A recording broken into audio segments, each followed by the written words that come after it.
My hands were shaking so hard I could barely hold my phone. I was standing under the Harrison Street overpass in downtown Chicago, staring at a young man wrapped in a dirty sleeping bag with a tiny baby clutched to his chest. The spring rain had soaked through the cardboard they were using as shelter, and I could see the child's lips had a bluish tint from the cold. But it wasn't just any young man. It was my grandson. A grandson I hadn't seen since he was 3 years old, before his father destroyed everything and disappeared with him. "Loretta, we should call someone," my driver Bernard said softly behind me.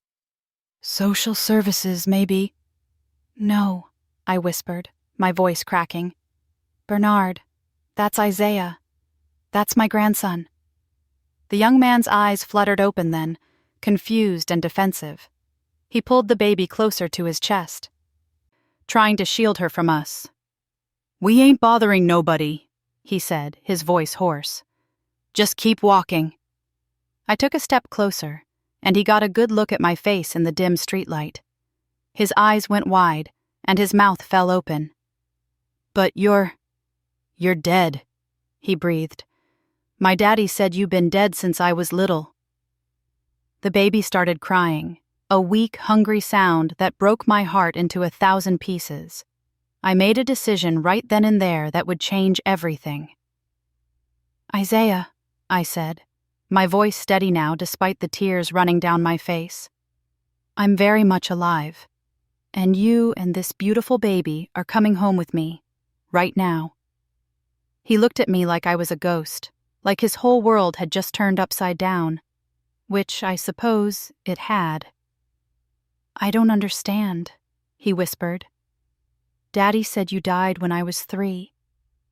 He said," his voice broke, "he said you never wanted to see us again." "Your daddy lied about a lot of things, baby," I said softly, "but we'll talk about all that later. Right now, I need to get you and this precious child somewhere warm. Will you let me do that?" Before we continue, shout out to Jamal Richardson from Detroit. We appreciate the love you show by commenting and sharing. Let me take you back to where this all started, because you need to understand how a grandmother could lose her grandson for 27 years and find him living under a bridge while she flew around in a private jet. My name is Loretta Mae Gaines, and I'm 73 years old. Today, I'm the CEO of Gaines Beauty Supply, a company with 215 stores across the United States. My products are in Target, Walmart, and every major retailer you can think of. Forbes estimated my net worth at $450 million last year. But 30 years ago, I was just a woman with a dream and a small beauty supply shop on the south side of Chicago. My husband Theodore and I had built that business from nothing. We started with one tiny store in 1978, selling hair care products out of a converted garage. Theodore would drive to Atlanta every month to pick up inventory while I ran the shop and took care of our son, Raymond. By 1995, we had expanded to 12 stores. We weren't rich yet, but we were comfortable. More than comfortable. We'd just put a down payment on a beautiful house in Hyde Park, and we were planning to expand to 30 stores by the end of the decade.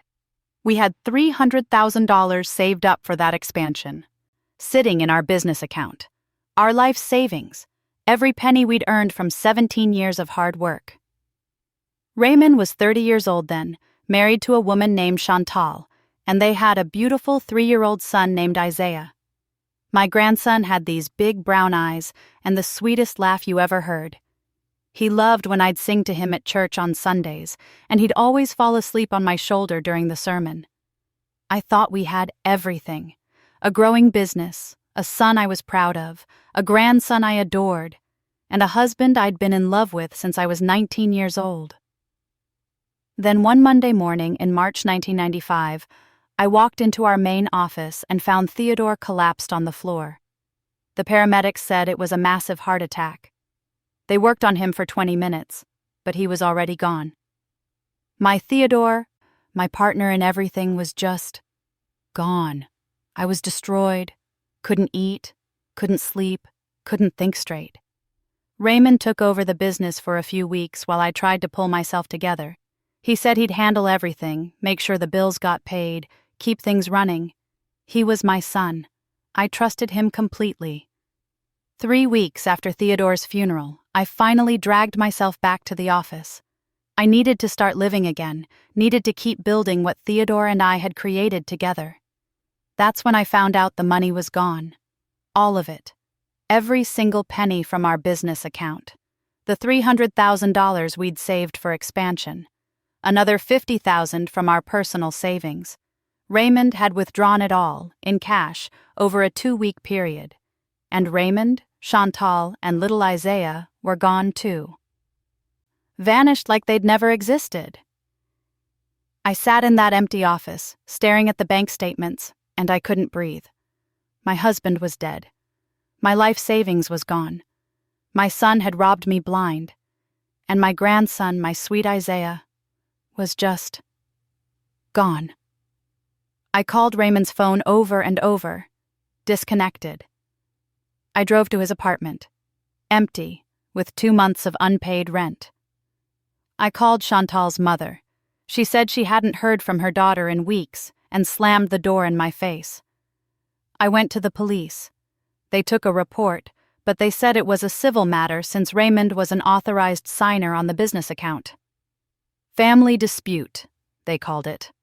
Like my son stealing my dead husband's legacy was just some little disagreement.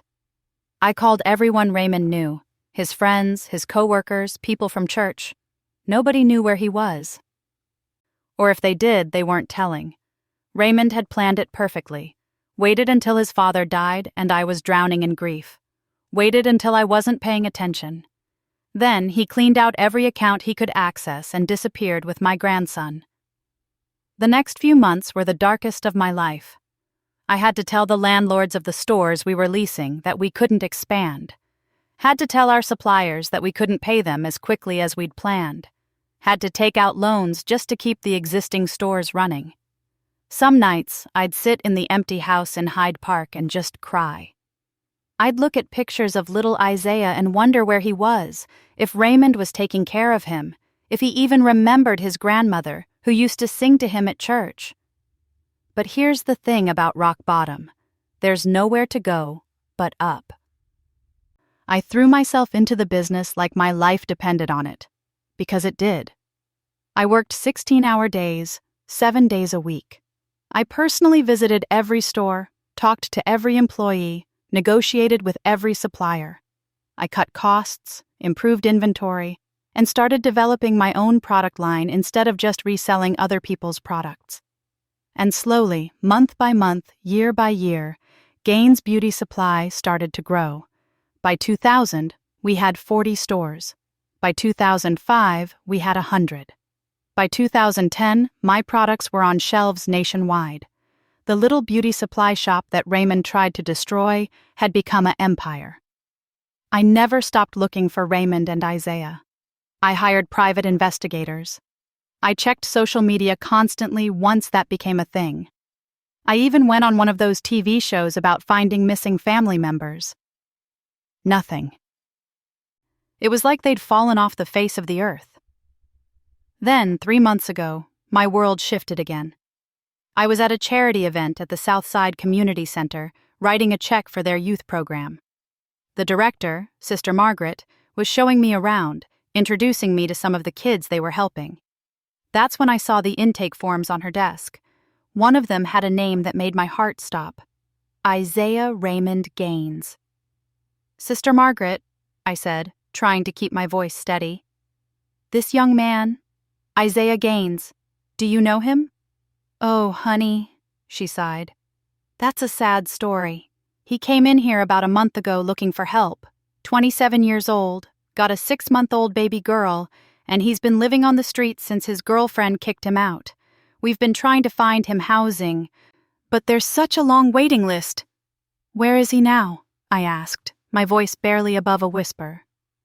"He moves around," Sister Margaret said. "But he usually spends nights under the Harrison Street overpass. I take him food when I can, but—" She trailed off, shaking her head. "I barely remember leaving that charity event. I barely remember telling Bernard to drive me to Harrison Street. All I could think was, my grandson is alive. My grandson is homeless. My grandson has been sleeping under a bridge while I've been living in a penthouse. That's how I ended up standing in the rain that night, staring at the young man I'd lost 27 years ago. Isaiah was still looking at me like I was a ghost. The baby, my great-granddaughter, was crying harder now, her little face scrunched up and red. "What's her name?" I asked softly. "Nova," Isaiah said, his voice breaking. "Her name is Nova, and she's hungry. I don't have any formula left, and the check from my day labor job won't clear until tomorrow, and I don't know what to do."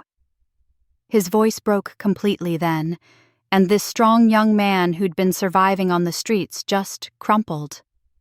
He started crying, deep sobs that shook his whole body, and he held that baby close like she was the only thing keeping him alive. "Isaiah," I said firmly, "I have formula at home. I have warm beds. I have everything you and Nova need. My jet is waiting at Midway Airport right now. We can be in my house in an hour. Will you please let me take care of you?" He looked up at me with those same big brown eyes I remembered from when he was 3 years old. "Why?" he whispered. "If you're really alive, if you're really my grandmother, why didn't you come find me? Where have you been?" "I've been looking for you every single day for 27 years, I said, and my voice was shaking again.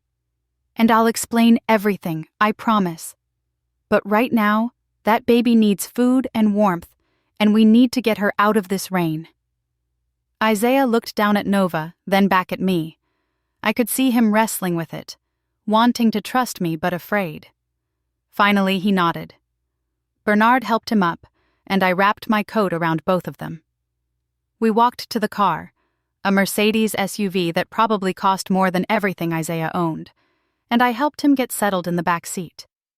"There's a car seat," Bernard said quietly, and I realized he'd thought ahead and had one installed earlier. Bless that man. We got Nova buckled in, and Isaiah sat next to her, looking around the car like he'd never seen anything like it, which, given where he'd been living, he probably hadn't. The drive to the airport was quiet except for Nova's occasional whimpers. I kept looking back at Isaiah, trying to reconcile this thin, exhausted young man with the chubby toddler who used to fall asleep on my shoulder at church. When we pulled up to the private terminal at Midway, Isaiah's eyes went wide. Are we really getting on a plane?" he asked. "We are," I said. "My home is in Florida now. I have a house in Miami with plenty of room for you and Nova." "I don't understand any of this," Isaiah said, and he looked like he might bolt. "You're supposed to be dead. You're supposed to have died when I was little. That's what Daddy always told me. He said you never wanted to see us again, that you blamed him for Grandpa Theodore dying, and that you told us to never come back." My heart clenched. "Your daddy told you a lot of lies, Isaiah, but I promise you I will tell you the truth about everything. Once we get home and get Nova taken care of, we'll sit down, and I'll tell you the whole story." We boarded the jet, a Gulfstream G550 that I'd bought 3 years ago for business travel. Isaiah kept touching the leather seats like he couldn't believe they were real. A flight attendant I'd called ahead brought warm formula, and Isaiah fed Nova while tears streamed down his face. "She hasn't eaten this much in 2 days, he whispered. Thank you so much." The flight to Miami was only 2.5 hours, but it felt like an eternity. Isaiah told me about the last 27 years in bits and pieces, his voice hollow and exhausted. Raymond had taken them to Texas, he said. Moved them around constantly, from Dallas to Houston to Austin and back again. Never stayed in one place for more than a year or two. Isaiah said his father told him they were traveling for work. But looking back now, he realized Raymond was running from something. From me, from the law, from his own conscience. Chantal left when Isaiah was 7, just disappeared one day while Raymond was at work. After that, it was just Isaiah and his father, moving from one cheap apartment to another, barely scraping by. Daddy always had money troubles. Isaiah said quietly. Always borrowing from people, always behind on rent. I don't know what happened to all that money he supposedly had. He worked construction jobs, under the table mostly, and we survived. Barely. Raymond had died 6 years ago from liver failure. Drank himself to death, essentially. He never told Isaiah the truth about me, never admitted what he'd done, just kept insisting his mother was dead and they were alone in the world. Isaiah had tried to make a life for himself after Raymond died. Worked odd jobs, tried to save money, met a girl named Shanice. They had Nova together, but Shanice struggled with addiction. When Isaiah confronted her about it, she kicked him out. He'd been on the streets for 8 months now, taking day labor jobs when he could get them, trying desperately to keep Nova safe and fed.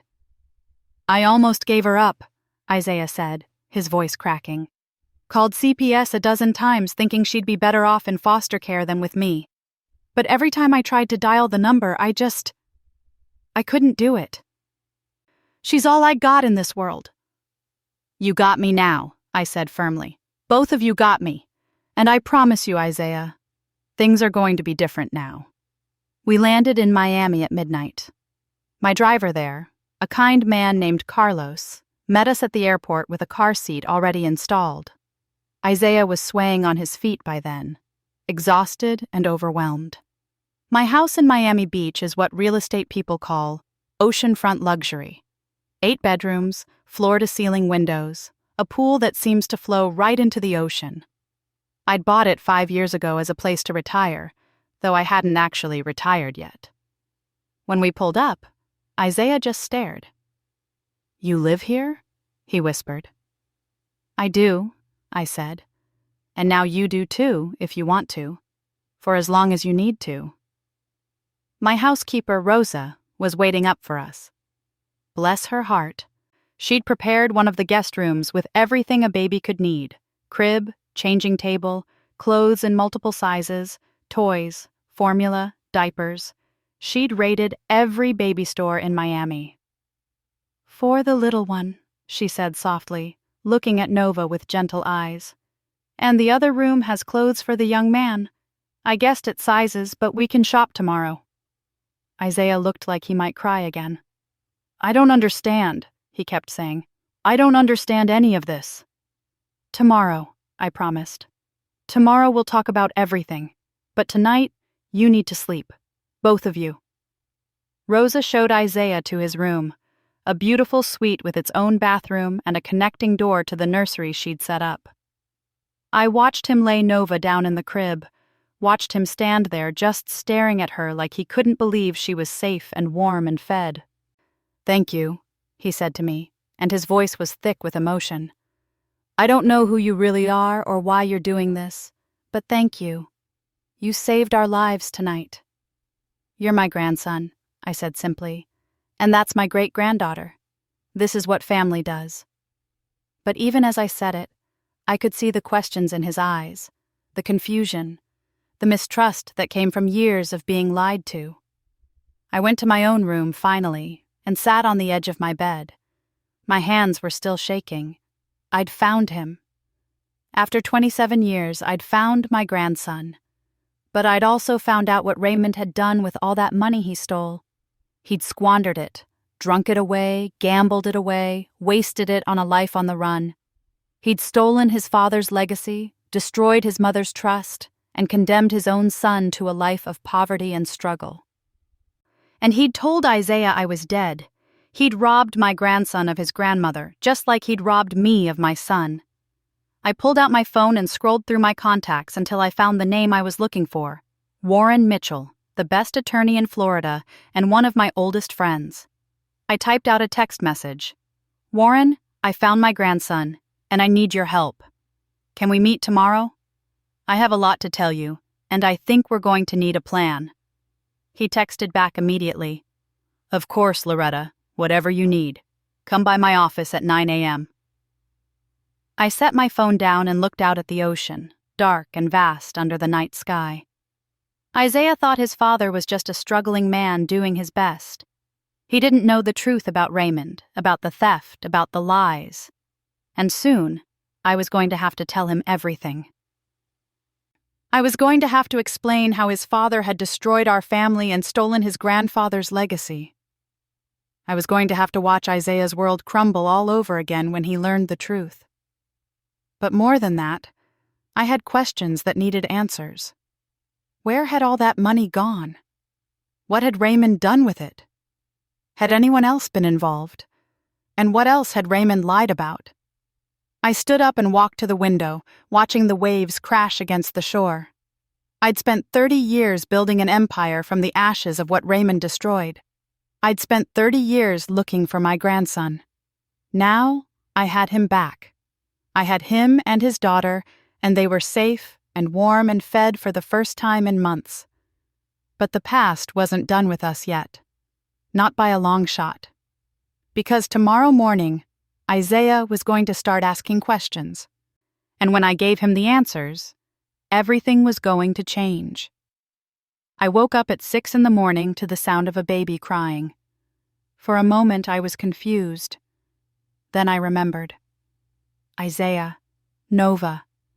They were here, in my home, safe. I threw on my robe and hurried down the hall to the nursery. Isaiah was already there, pacing back and forth with Nova against his shoulder, trying to soothe her. He was still wearing the dirty clothes from yesterday, and he looked exhausted. "I'm sorry," he said when he saw me. "I didn't mean to wake you up. She's just hungry, and I couldn't figure out how to work that fancy bottle warmer thing, and—" "Isaiah, honey, you don't have to apologize," I said gently. "Let me help." I showed him how to use the bottle warmer, and we sat together in the nursery while Nova ate. The morning sun was streaming through the windows, making the ocean sparkle like diamonds. Isaiah kept looking around the room like he still couldn't believe where he was. "I thought I was dreaming," he said quietly. "When I woke up in that big bed, in those clean sheets, I thought maybe I'd died under that bridge and this was heaven or something." "You're very much alive," I said, "and so am I. Which I know must be confusing for you." He looked at me then, really looked at me. "Why did my daddy tell me you were dead? Why did he take me away? And how did you end up—" He gestured around the room, at the luxury surrounding us. "Like this? That's a long conversation," I said, "and one we need to have. But first, let's get you and Nova settled. Rosa laid out some clothes for you, and there's breakfast waiting downstairs. Then we'll talk, I promise." After Nova finished eating, Isaiah took a shower, his first hot shower in months, he told me later. Rosa had indeed bought clothes in his size, jeans, t-shirts, a warm jacket. When he came downstairs, clean and dressed in fresh clothes, I could finally see my son Raymond in his face. Same strong jaw, same way of walking. It made my heart ache. We sat down to breakfast on the terrace overlooking the ocean. Rosa had made eggs, bacon, grits, fresh biscuits, fruit, orange juice, a spread fit for a king. Isaiah ate like he hadn't seen food in weeks, which he probably hadn't, not like this. Nova was sleeping in a bassinet beside us, finally content and peaceful. "Okay," Isaiah said, setting down his fork. "I need to know the truth. All of it. Who are you really? Where have you been? And why did my daddy lie to me my whole life?" I took a deep breath. This was the moment I'd been dreading.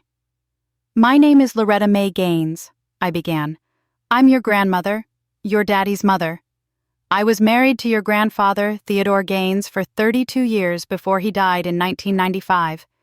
You were 3 years old when that happened." "I remember Grandpa Theodore," Isaiah said softly.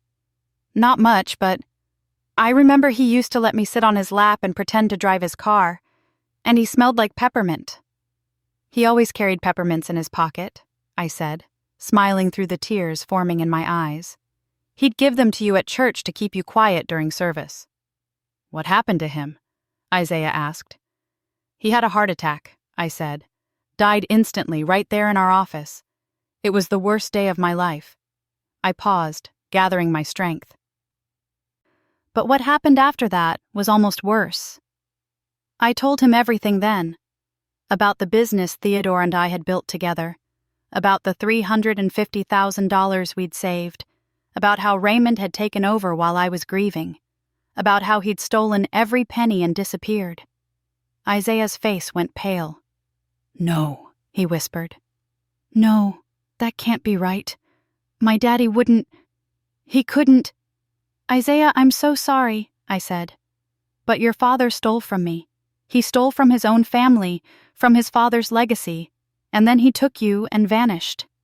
"But he said you were dead," Isaiah said, his voice rising. "He said you blamed him for Grandpa dying, that you told us to leave and never come back. He said—" His voice broke. "He said you didn't want me." "I wanted you more than anything," I said, tears streaming down my face now.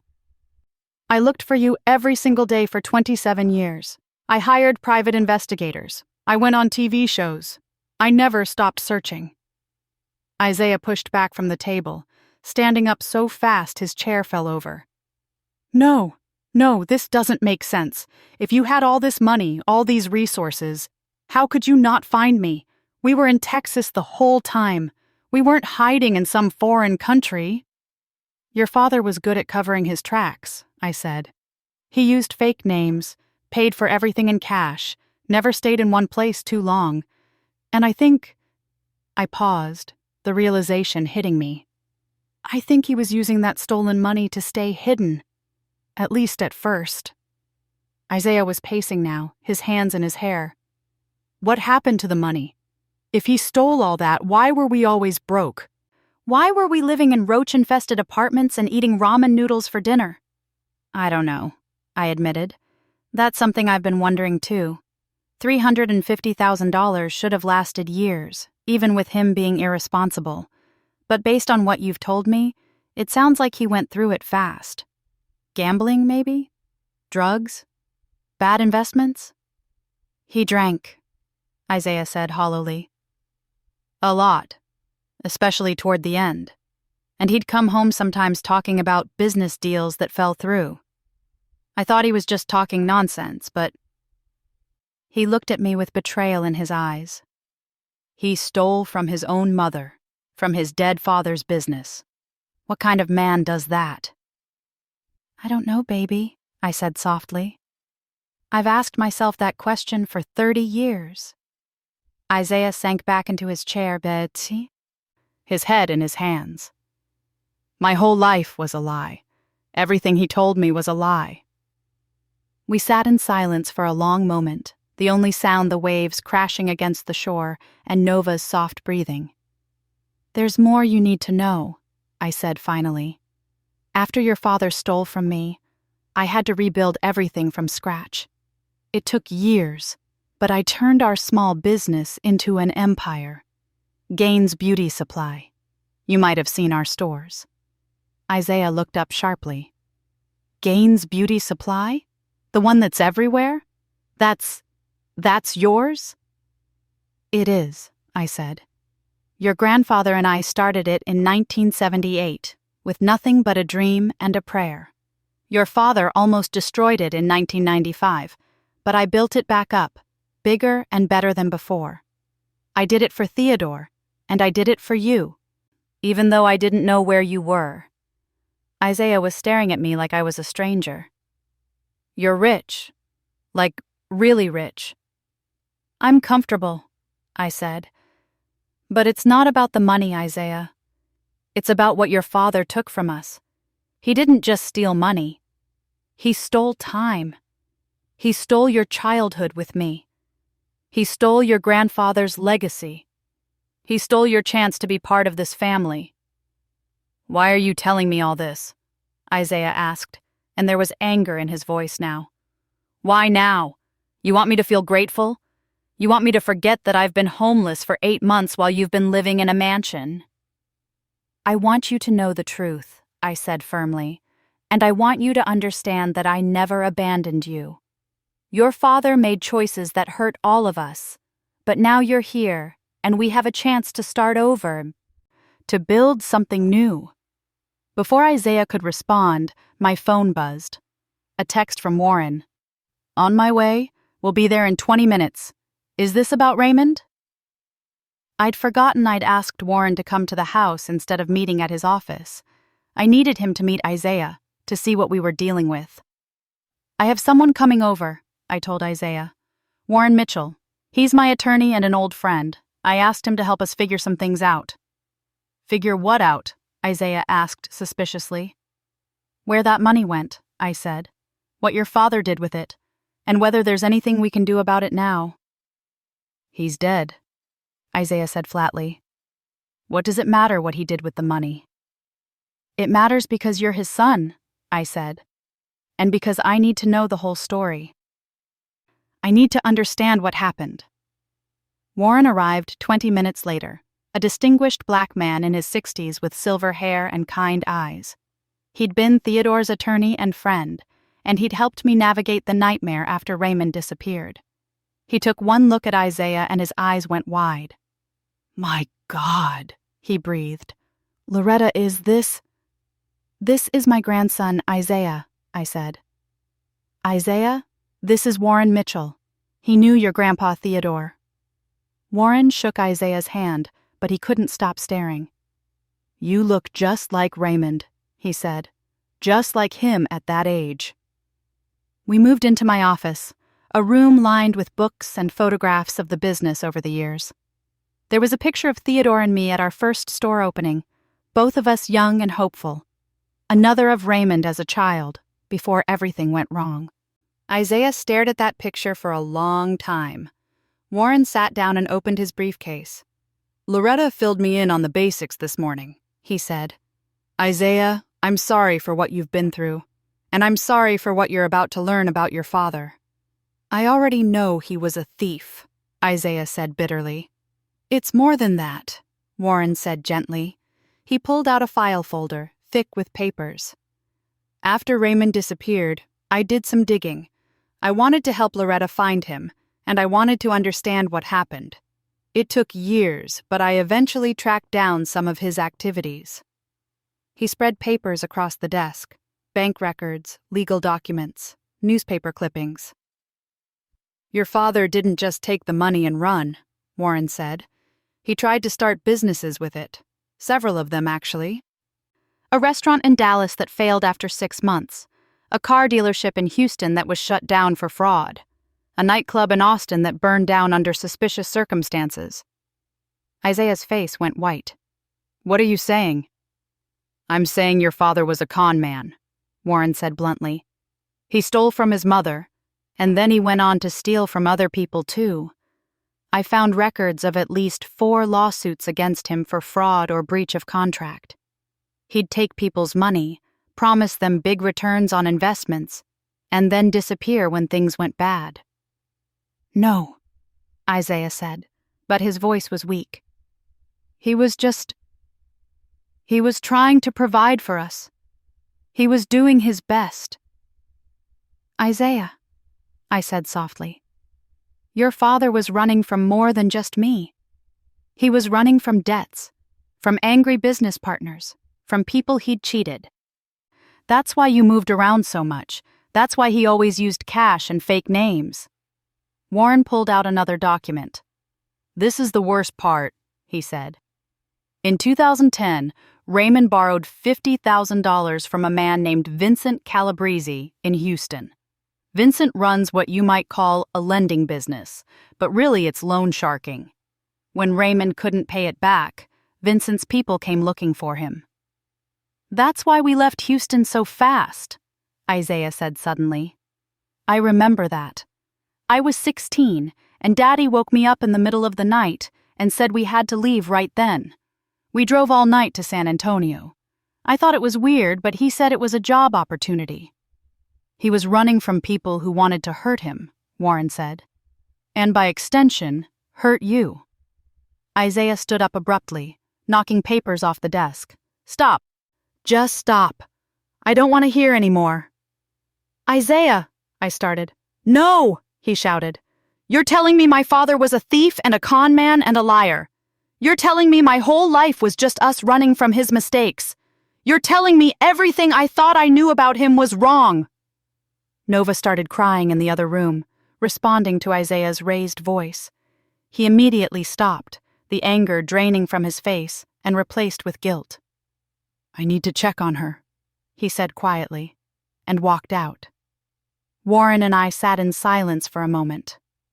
"That was brutal," I said finally. "It's the truth," Warren said, and he needed to hear it. He paused. "But there's more, Loretta. Something I didn't want to say in front of him yet." I looked up sharply. "What?" "I found out what happened to some of that money," Warren said. "And it's worse than we thought. Raymond didn't just squander it on failed businesses. He had another family." My blood ran cold. "What?" "In Dallas, from 2001 to 2005, Warren said. "A woman named Patricia Chambers. They had 2 children together, twin girls. Raymond was living a double life, going back and forth between Patricia in Dallas and Isaiah in Houston. Patricia thought Raymond was a traveling salesman. Isaiah thought his father was working construction jobs that kept him away for weeks at a time." "Does Patricia know about Isaiah?" I asked. "She didn't when I found her," Warren said. "That was 5 years ago. She said Raymond disappeared in 2005 without a word, left her with 2 4-year-old daughters and no money. She had no idea he had another son." I felt sick. So Raymond used my money to support 2 families? To lie to 2 sets of children?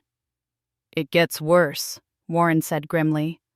"Those twin girls would be 24 now, and according to my most recent information, Patricia is in bad health. She's been trying to find Raymond for years to get child support, but of course he's dead now." He paused. "Loretta, those girls are Isaiah's half-sisters. They're your granddaughters, too." I sat back in my chair, my head spinning.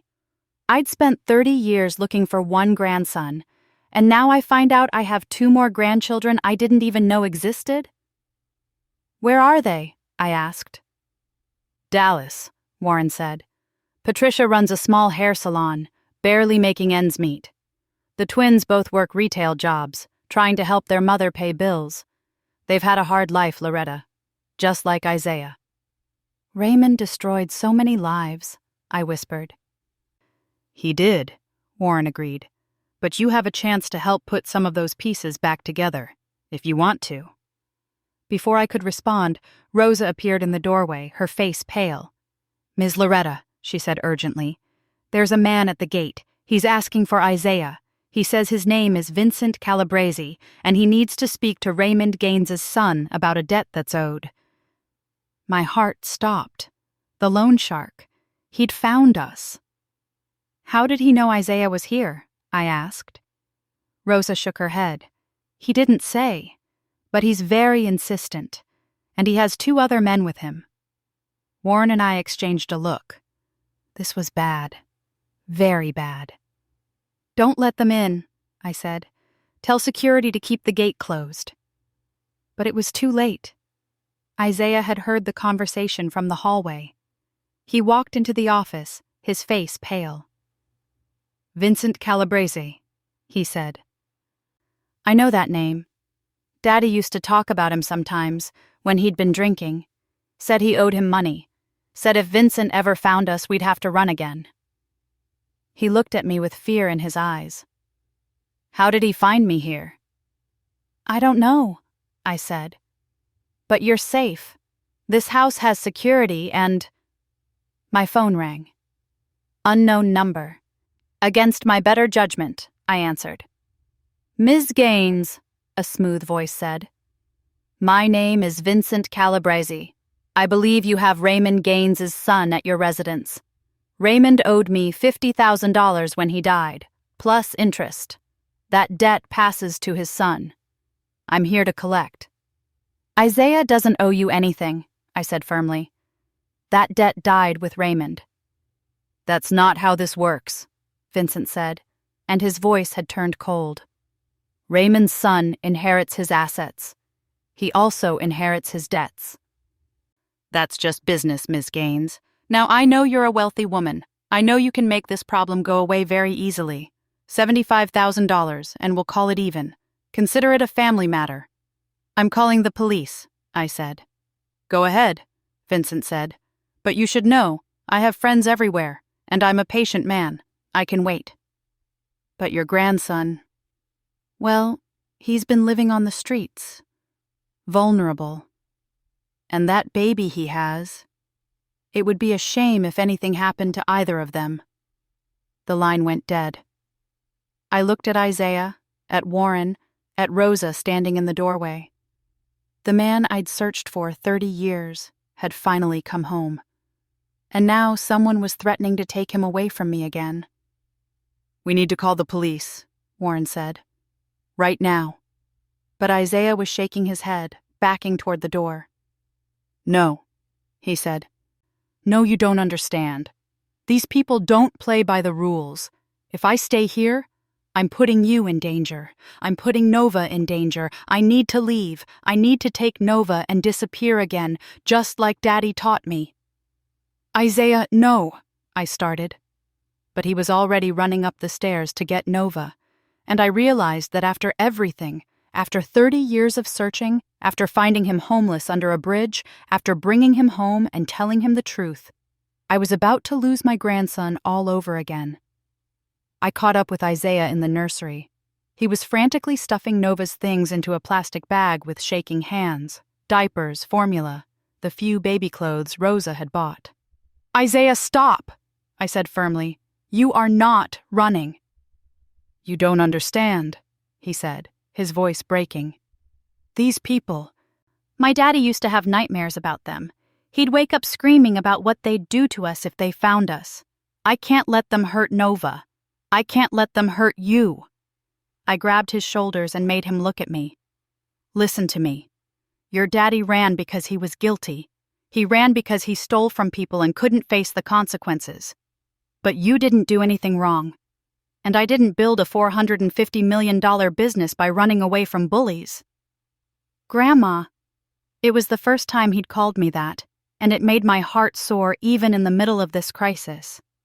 These aren't just bullies. These are dangerous men.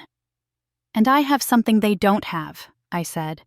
I have the law on my side, and I have resources they can't even imagine.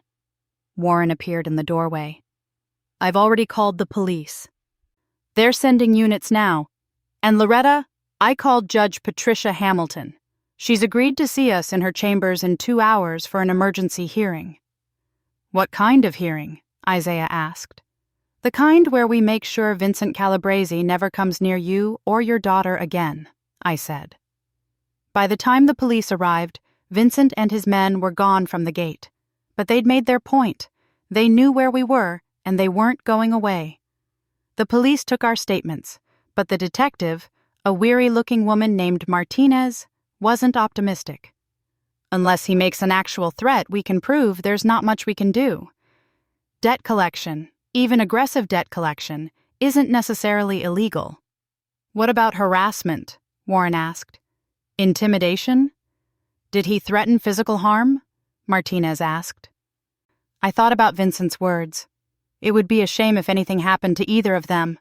Technically, he hadn't made a direct threat. We'll increase patrols in the area, Martinez said. But Ms. Gaines, I'd suggest you hire private security. Men like Vincent Calabrese don't give up easy. After the police left, I made 2 phone calls. The first was to Marcus Webb, the head of the best private security firm in Miami. Within an hour, I had 4 armed guards stationed around my property. The second call was to an old friend from church, Pastor Reverend James Coleman from New Hope Baptist Church in Chicago. He'd known Theodore and me for 40 years, had baptized Raymond as a baby, and had prayed with me every week after Raymond disappeared. Pastor James, I said. I found him. I found Isaiah. There was a long pause. Then I heard him start to cry. Praise God, Loretta. Praise God. Where is he? He's here with me in Miami, and he has a baby daughter. But Pastor, we need prayers. We need them bad. I told him about Vincent, about the threats, about everything. I'm going to call the prayer chain, Pastor James said immediately. We're going to cover you in prayer, Loretta, and I'm going to make some calls. I know some people who know some people. Vincent Calabrese might have friends, but so do you. and yours are in higher places." 2 hours later, Warren, Isaiah, and I were sitting in Judge Patricia Hamilton's chambers. Judge Hamilton was a black woman in her 60s, known for being tough but fair. She'd presided over several of my business cases over the years. "Ms. Gaines," she said warmly, then turned to Isaiah. "And you must be the grandson we've all heard about. I'm glad Loretta found you, young man." Isaiah looked confused. "You've heard about me?" "Everyone who knows your grandmother has heard about you," Judge Hamilton said. "She never stopped looking, never stopped hoping." She turned serious. "Now, Warren has briefed me on the situation with Vincent Calabrese. This is highly unusual, but given the threats involved, I'm willing to take some extraordinary measures." She pulled out some papers. "First, I'm issuing a restraining order against Vincent Calabrese and his known associates. They're to stay at least 500 feet away from you, Ms. Gaines, Isaiah, and the baby at all times." "Will that actually stop him?" Isaiah asked skeptically. "By itself, maybe not," Judge Hamilton admitted. "But I'm also doing something else. I'm declaring Raymond Gaines' debt to Vincent Calabrese null and void." We all stared at her. "You can do that?" I asked. "The original loan was illegal," Judge Hamilton said. "Vincent Calabrese isn't a licensed lender. He's a loan shark. The interest rates he charges are criminal usury, and debt doesn't automatically transfer to children anyway, despite what Vincent might claim. Isaiah, you don't owe this man a single penny, and I'm putting that in writing." She signed the papers with a flourish. "Now, Warren is going to file this with the court immediately, and he's going to make sure Vincent gets a copy. If Vincent violates the restraining order or continues to harass you, he's facing contempt of court charges and potential jail time." "But what if he doesn't care about court orders?" Isaiah asked, and I could hear the fear in his voice. Judge Hamilton smiled. "That's where things get interesting. I made a few calls before you got here. Vincent Calabrese is currently under investigation by the FBI for racketeering and money laundering. They've been building a case against him for 2 years.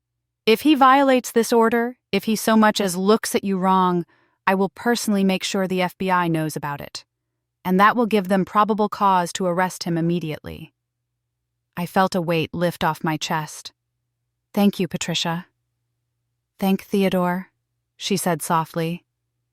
"He was a good man, and he helped my mother when she was starting her business back in the 80s. I owe him. I owe you." She looked at Isaiah. "And I'm glad you're home, young man." "Your grandmother has been waiting a long time for this." We left the courthouse with the restraining order in hand. Isaiah was quiet during the drive home, processing everything. "Is it really over?" he asked finally. "Vincent's just going to give up?"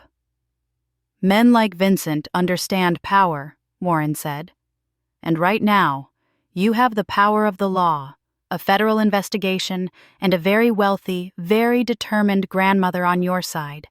He's going to cut his losses and move on to easier targets." That evening, after Nova was fed and sleeping, Isaiah and I sat on the terrace watching the sunset over the ocean. The private security guards were visible in the distance, but for the first time since he'd arrived, Isaiah looked relaxed. "I'm sorry I tried to run," he said quietly. "It's just, that's what Daddy taught me. When things get bad, you run, you disappear, you start over somewhere new." "Your daddy was wrong about a lot of things," I said. "Running doesn't solve problems, it just delays them, and sometimes you have to stand and fight." "You didn't run," Isaiah said. "After Daddy stole from you, after Grandpa died, you could have given up, but you didn't."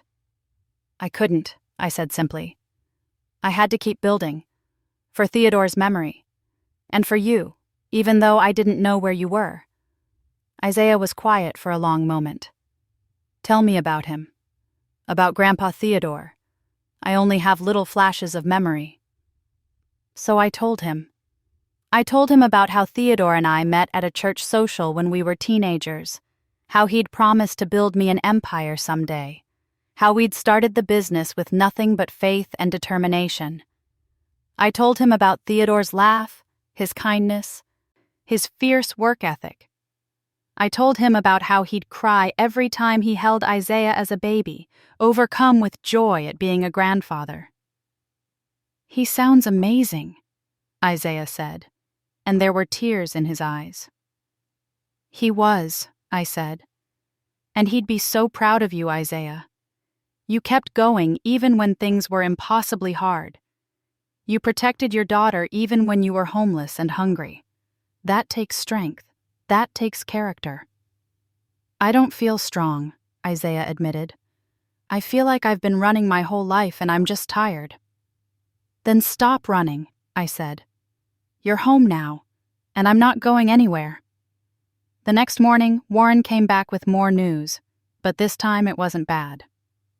"I found Patricia Chambers and the twins," he said. "I spoke to them yesterday, told them about Isaiah and about you. Loretta, they want to meet you. All of them." Isaiah looked up sharply.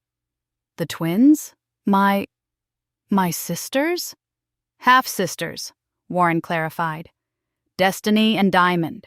They're 24 years old, and when I told them their father had another son, they were shocked, but they want to know you, Isaiah. They said they always wondered if there were other siblings out there." "I have sisters," Isaiah said wonderingly. "I always wanted siblings when I was a kid. Daddy said it was just us, that I was all he had." His face darkened. "Another lie." "They're coming here," I said suddenly. "Patricia and the twins. I'll pay for their flights, put them up in a hotel. No, they can stay here. This house has plenty of room. Warren, can you arrange it?" "Already done," Warren said with a smile. "They'll be here tomorrow afternoon." That night, I couldn't sleep. I kept thinking about Raymond, about all the lies he'd told, all the people he'd hurt. But I also thought about the strange gift his terrible choices had given me. If he hadn't destroyed himself, if he'd been a better man, I might never have known about these other grandchildren.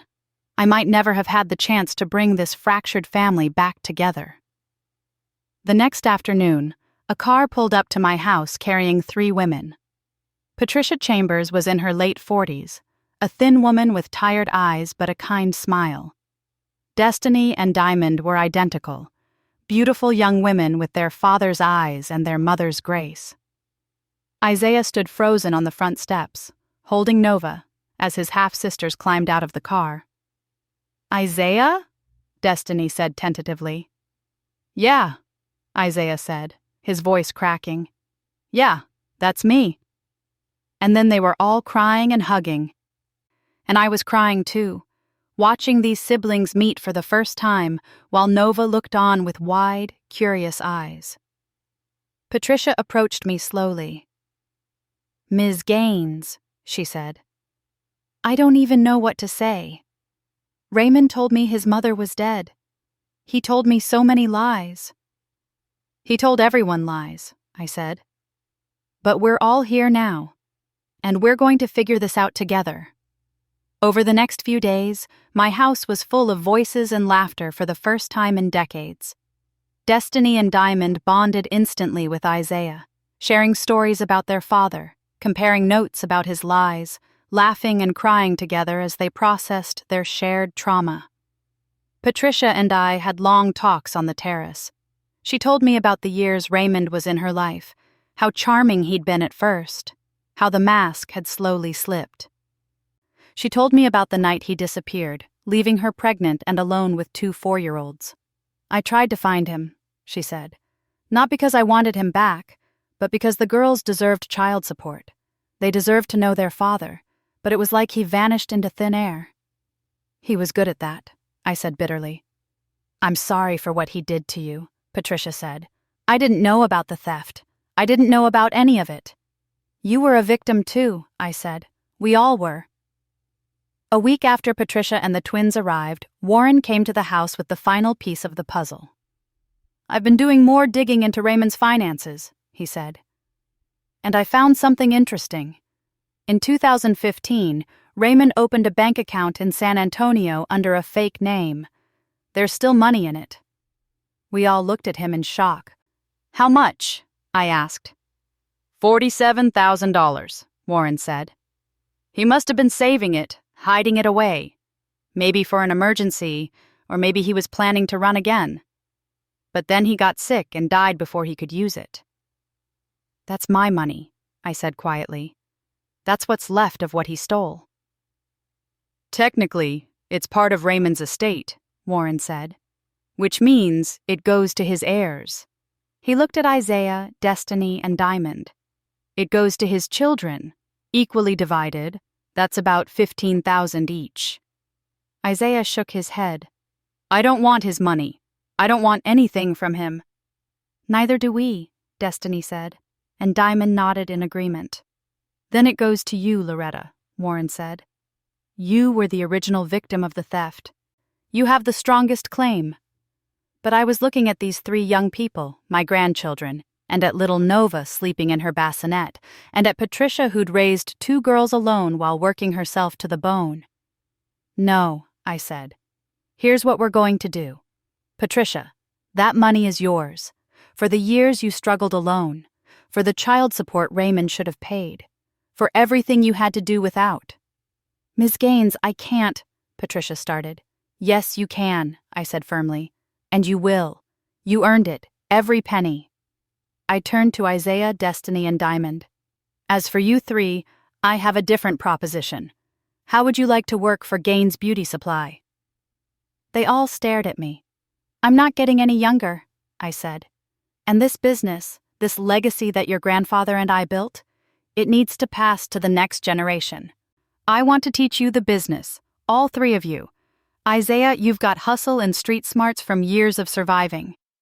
Destiny, Diamond, Warren tells me you both worked retail for years. You know customer service inside and out. I want you on my team." "Are you serious?" Diamond breathed. "Dead serious," I said. "You'll start in entry-level positions, learn the business from the ground up like I did. But if you work hard, if you learn, someday this will all be yours. All of you. The business your grandfather built, that your father tried to destroy, that I rebuilt. It'll be your legacy." Isaiah was crying openly now. "Why would you do this for us, after everything Daddy did?" "Because you're not your father," I said. "None of you are. You're Theodore's grandchildren. You're my family. And family takes care of family." 3 months later, I stood in the main office of Gaines Beauty Supply headquarters in Chicago, the same office where I'd found Theodore on the floor 30 years ago. But now, instead of grief and loss, the room was full of life. Isaiah was at a desk learning inventory management, Nova in a playpen nearby, babbling happily. Destiny was on a video call with our West Coast suppliers. Diamond was reviewing marketing materials for our new product line. Patricia had used the money to expand her salon in Dallas and was now one of our franchise partners, selling Gaines products exclusively. The business was thriving, but more than that, the family was healing. Vincent Calabrese had indeed backed off after the restraining order. 2 months later, he was arrested by the FBI on racketeering charges. He was currently awaiting trial and facing 20 years in prison. Pastor James had flown in from Chicago for a special service at New Hope Baptist, a Thanksgiving service for Isaiah's return. The whole church had prayed for us for 30 years, and now they got to see the answered prayer in person. Warren had handled all the legal details, closing out Raymond's estate, settling his debts, making sure everything was proper and legal. He'd become like an uncle to Isaiah, Destiny, and Diamond, teaching them about business law and contracts. And me? I finally felt at peace.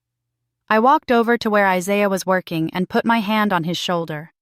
He looked up and smiled, that same smile I remembered from when he was 3 years old. "You doing okay?" I asked. "Better than okay," he said. "Grandma, I've been thinking. Nova needs to know about her great-grandfather, about Grandpa Theodore. Could you tell us both those stories?" I want her to know where she comes from. The good parts, I mean." "I'd love that," I said, my voice thick with emotion. That evening, we all gathered at my Chicago penthouse. I'd kept an apartment here for business trips. Isaiah, Destiny, Diamond, Patricia, Warren, Pastor James, and several friends from church.